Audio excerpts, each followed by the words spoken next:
hak asasi manusia adalah diaturnya di dalam konstitusi.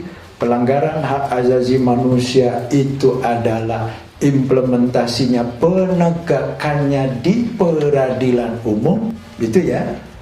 Maka kalau sudah begini, jangan lagi bertanya bahwa di mana saya akan menggugat kalau saya dilanggar hak asasi manusianya. Clear ya kalau itu ya. Tadi saya berikan contoh bagaimana kalau implementasi atau turunan daripada konstitusi yang pada umumnya adalah terkait dengan implementasi hak asasi manusia. Contoh, setiap orang berhak untuk dipilih dan memilih. Bunyinya ya, pasal 27 ayat 1, di sana dikatakan setiap orang memiliki hak yang sama di hadapan hukum dan pemerintahan. Kemudian pasal berapanya saya lupa, setiap orang memiliki hak untuk memilih dan dipilih. Maka kalau bunyinya setiap orang, Bapak Ibu, maka di sana dikatakan bahwa tidak ada itu setiap orang kecuali, gitu ya. Ada nggak di dalam undang-undang setiap orang kecuali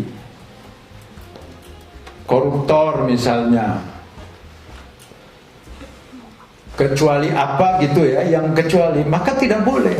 Karena di sini bunyinya setiap orang. Contoh, kalau ada undang-undang yang hanya memberikan keistimewaan kepada partai politik, misalnya terkait dengan hak dipilih dan seterusnya, maka sejatinya ini undang-undang telah bertentangan dengan undang-undang dasar. Contoh, di Undang-Undang 32 tahun 2004, perubahannya sekarang undang-undang berapa saya lupa.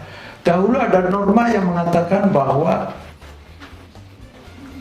untuk menjadi kepala daerah, wakil kepala daerah, atau kepala daerah dan wakil kepala daerah diusulkan oleh partai politik atau gabungan partai politik yang memperoleh kursi di DPRD. Kalau sudah begini, maka kesempatan setiap orang yang tidak masuk ke dalam partai politik tertutup. Begitu ya. Maka di sini seolah-olah dominasi partai politik. Pertanyaan saya, apakah setiap orang sudah pasti ikut partai politik? Tidak. Gitu ya. Maka kalau sudah begini, maka norma ini, peraturan ini sekali lagi bertentangan dengan hak setiap orang. Maka sekarang setelah ada putusan Mahkamah Konstitusi, diubah di sana ada, kalau Bapak Ibu ingat, ada namanya calon independen. Tuh. Begitu ya. Maka ada calon independen. Tapi bagaimana pertanyaan lanjutannya? Sekarang ada calon independen, kan banyak ya yang menjadi bupati atau wali kota hasil dari calon independen. Siapa pelawak yang dulu di Cianjur, siapa wakilnya? Yang heboh, yang kawin cuman 3 hari, siapa namanya? Tuh ingat tuh, Aceng Fikri. Siapa wakilnya namanya? Diki Chandra. Ini dia terpilih dari calon independen. Maka pertanyaan lanjutannya, Pak, tapi kok presiden tidak ada calon independen?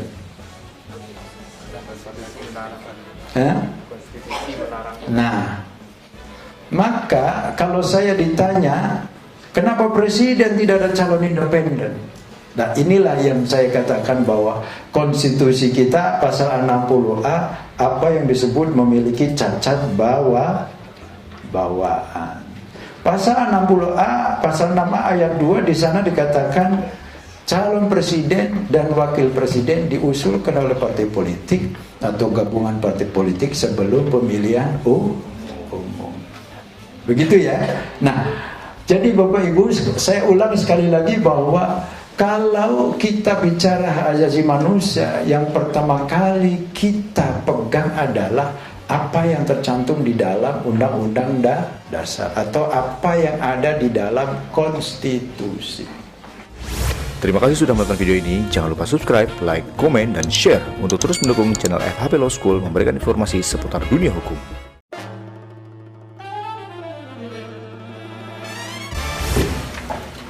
Apakah orang perseorangan bisa? Kecil kemungkinannya. Di Republik Indonesia yang pernah diadili karena patut diduga melakukan pelanggaran hak asasi manusia yang berat, baru satu. Pernah dengar namanya Enrique Guterres? Ya, Guterres dulu komandan Aitarak pada saat jejak pendapat di Timor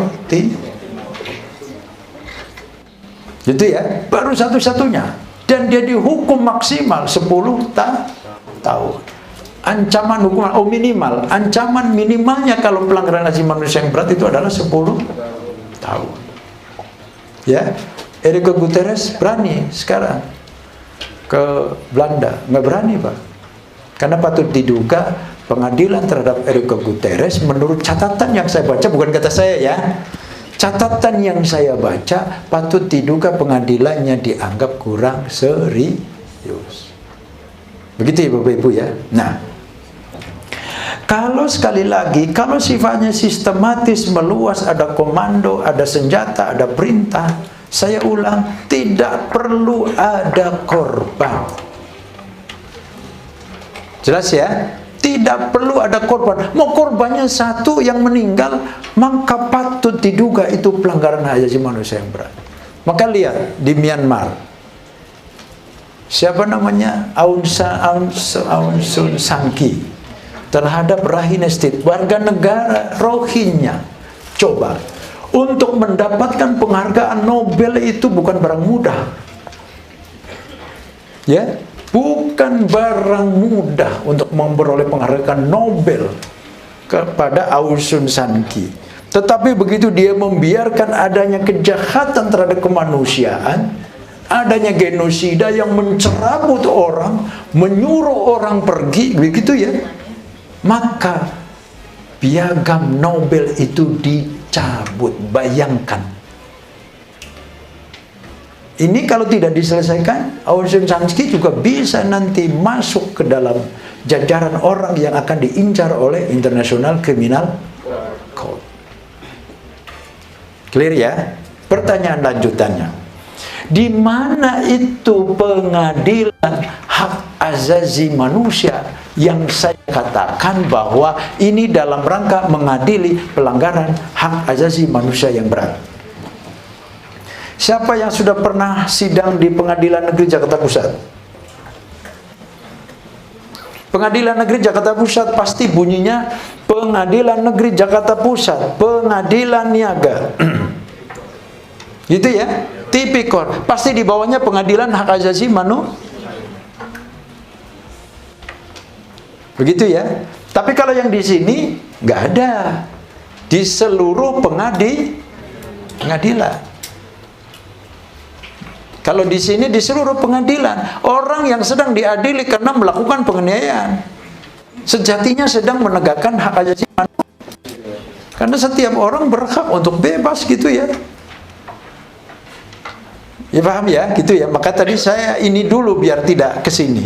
Maka Bapak Ibu, kalau nanti lihat di Pengadilan Negeri Jakarta Pusat ada Pengadilan Hak Asasi Manusia, jangan dibayangkan bahwa di sana sudah ada hakim yang untuk mengadili pelanggaran hak asasi manusia yang berat.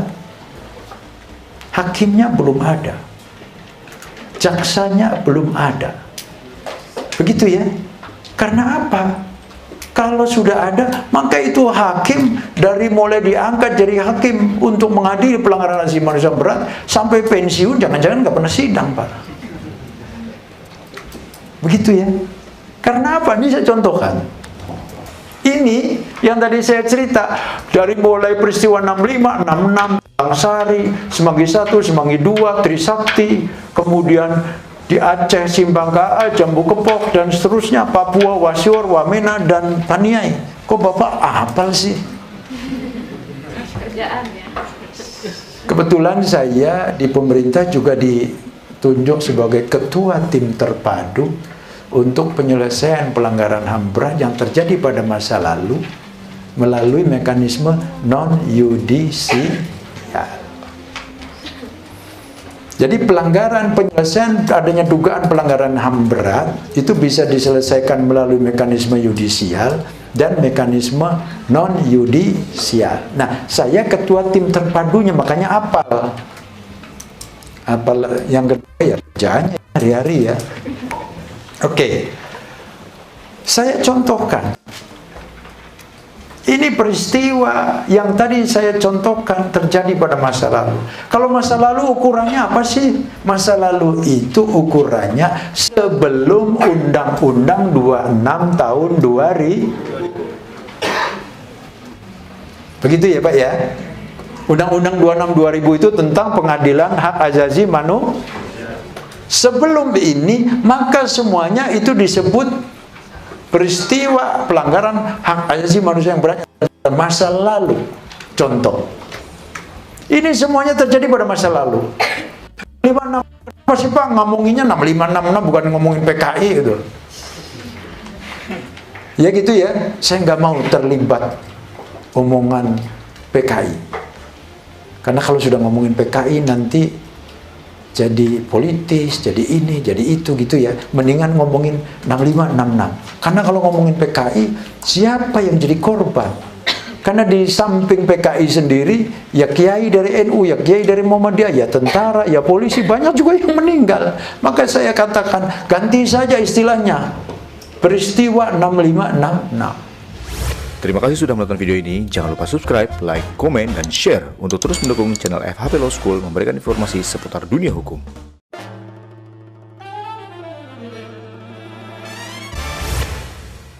Nah ini kesulitan untuk membuktikan. Jadi kalau Bapak Ibu nanti, ini ngemeng aja kalau bahasa sekarang ya. Ini ngemeng aja, ini nggak selesai-selesai, itu masalah. Jadi ternyata ini masalahnya. Peristiwa 6566 yang terkait dengan pembantaian, ya, saya sekali aja nyebut pembantaian korban G30 SPKI, kesulitannya adalah di alat bukti. Alat buktinya tidak ada Bapak Ibu. Yang kedua, kalau peristiwa 6566 diangkat, padahal ini menjadi, kemudian kalau ngomongin hak asasi manusia pasti ngomongin peristiwa 6566. Padahal pusingnya luar biasa. Saya Pak, mungkin kalau 4 tahun lagi saya pensiun, sampai saya pensiun, nggak selesai ini barang.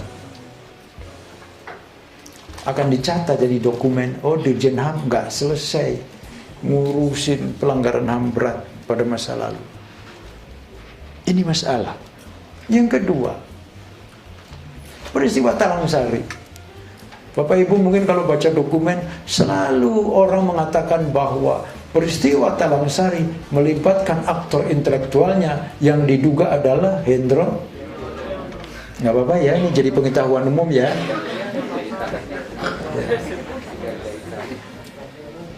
Enggak, ini kan sudah jadi bukan rahasia. Padahal Bapak Ibu, ya padahal saya karena ditugasi untuk menyelesaikan itu, saya pergi ke Lampung. Ini juga masalah ini. Sekali lagi alat bukti. Saya pergi ke Lampung. Di mana sih itu peristiwanya Warsidi di Lampung sana? Begitu saya datang ke satu tempat, Pak, ini dulu Warsidi di sini Pak, bikin kampung. Warsidi ini bukan orang Lampung Bapak. Warsidi anak ada orang Jawa Barat, ada orang Jawa Tengah ya, yang merantau ke Lampung, bikin kelompok sendiri, bikin kegiatan keagamaan, yang kemudian bentrok dengan tentara, tentaranya komandan Kodim diambil, dianiaya, itulah yang terjadi kemudian bentrok. Begitu ya. Mengapa disebut pelanggaran hak asasi manusia berat? Ya itu tadi, pada saat mau mengamankan kelompoknya Warsidi, malam kan sudah rapat. Anda melalui sebelah sana, Anda melalui sebelah sini, Anda melalui sebelah sana, kepung. Jika melawan, tembak. Begitu ya. Nah, itu pelanggaran hak asasi manusia yang berat. Harusnya jika melawan, lumpuhkan. Begitu. Bukan jika melawan, tembak. Jangan. Beda Bapak Ibu. Tapi kalau jika melawan, lumpuhkan. Kalau perlu kakinya dua-duanya tembak. Kan kalau kaki dua-duanya tembak nggak bakalan mati Pak. Tapi kalau tembak di dada, di kepala ya pasti out. Begitu kan? Kan mahasiswa Trisakti ternyata kenanya di sini. Coba kalau ditembak kakinya dua-dua, ya paling-paling geletak, tidak akan mati. Trisakti kena di sini. Yang satu lagi sini. Ya. Jadi begitu saya ke Lampung, di mana sih itu Warsidi? Ternyata kampungnya sudah hilang, Pak. Maka dari TKP sudah tidak mungkin dijadikan TKP karena sekarang sudah ditanamin singkong, sudah ditanamin padi. Padahal ini selalu mencuat bahwa Lampung itu kelompok Warsidi, kelompoknya adalah, pelakunya adalah Hendro Priyono. Tapi begitu mau diadili, kita sampai jam berapa ini? Jam 9. Jangan. Kita harus bersepakat untuk sepakat ya Bapak Ibu ya. Katanya kalau sarjana hukum, kesepakatan itu laksana undang-undang. Sepanjang yang membuat kesepakatan tidak mengingkari, kan begitu ya? Oh, bahasanya keren banget ya. Maka kita harus bersepakat untuk sepakat. Kalau bisa kita bersepakat sampai jam 9 kurang seperempat ya. Itu yang pertama. Yang kedua, kita bersepakat untuk sepakat, jangan ada pertanyaan untuk saya. Ya, sepakat ya? Ya. Gitu. kan kalau sarjana hukum seperti itu ya. Kalau kita sudah bersepakat dahulu nanti, Pak saya akan bertanya, berarti Bapak Ibu sudah mengingkari. Terima kasih sudah menonton video ini. Jangan lupa subscribe, like, komen, dan share untuk terus mendukung channel FHP Law School memberikan informasi seputar dunia hukum.